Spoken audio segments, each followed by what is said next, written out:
Gusto mo bang umasenso at umunlad ngayon 2025? Kaya mong yumaman kung alam mo ang gagawin mo. Especially kung ikaw ay nag-iipon. Bakit? May yumayaman ba sa pag-iipon? Anak ko, sa pagtapos ng video na ito, malalaman mo paano ka pagyamanin ng ipon. Videos that will make you wealthy and debt-free.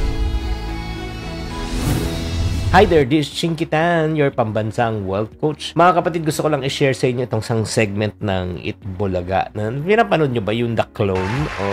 Welcome dito sa The Clones, Kaboys of the Star. Nakakaaliw po sila. May isang contestant na tinanong po, ano ang kanyang word of the day? At ito yung sinabi niya. Hindi na baling walang iPhone, basta may ipon. Ano mo siya, Onse? Katunog lang ng... Para si Chinkitan lang. Grabe naman, nakakatuwa naman si Bossing, no? Na talagang, ika nga, maikli lang yung clip pero sobra ako na-touch. Kasi nga, it means na umaabot din pala ang mga mensahe ng mga kaiponaryo sa kanya. At na-inspire din natin ang mga tao na i-prioritize ang pag-iipon. Meron bang talagang yumayaman sa pag-iipon? Wala.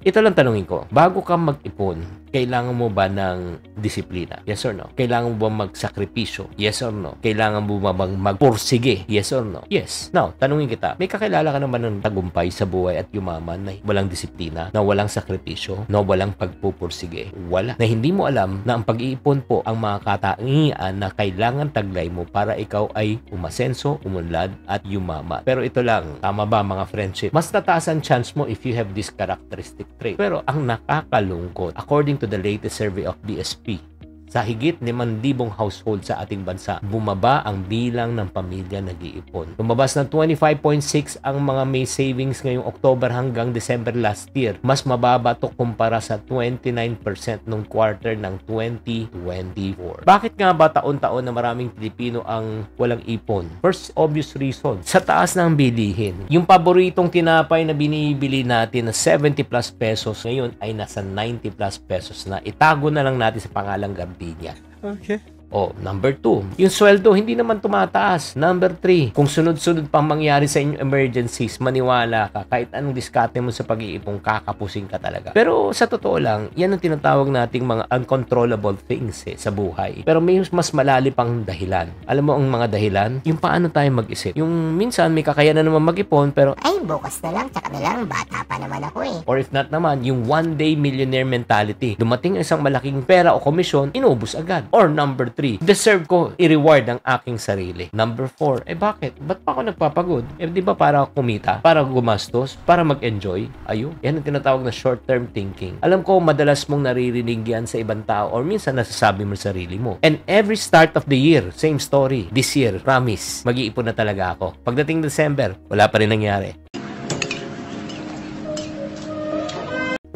Ang malala, nagiging cycle na ito. Let me tell you something. Ito po ang reality. Kahit may mga ibang tao kong kakilala na hindi masyado malaking kinikita, ano nangyari? Kahit hindi nakakaipon ng pera, pero may pera pambili ng iPhone, travel, pambili ng mga branded na gamit, walang pinapatamaan dito. Okay lang yan kung ikaw ay nakakaipon. Pero kung hindi ka nakakaipon, uutangin yan, may problema ka. Tatandaan, hindi masama mag-enjoy. Ang masama kung ginagastos mo ang pera na wala ka. Question, ano ba ang kailangan natin ngayon this 2025 para makaipon ka talaga? Anong kailangan mong gawin at pag-ipunan this coming 2025? Gusto niyo bang malaman? Number 1, pag-ipunan po natin ang tinatawag nating emergency fund. Kailangan po natin ito lahat. Kung ikaw ay nasa channel ko na ito, paulit-ulit ko sabi at di ako mananawa, at least 3 hanggang 6 na buwan ang iyong gastusin. Bakit? Just in case na may mawala, at least meron kang pandukot. Hindi mo kailangan mangutang, hindi mo kailangan ma-stress. Umpisa ka lang kahit sa 200 pesos a week or 500 pesos a kinsenas. Huwag mo gagalawin yan. Pang-emergency mo yan.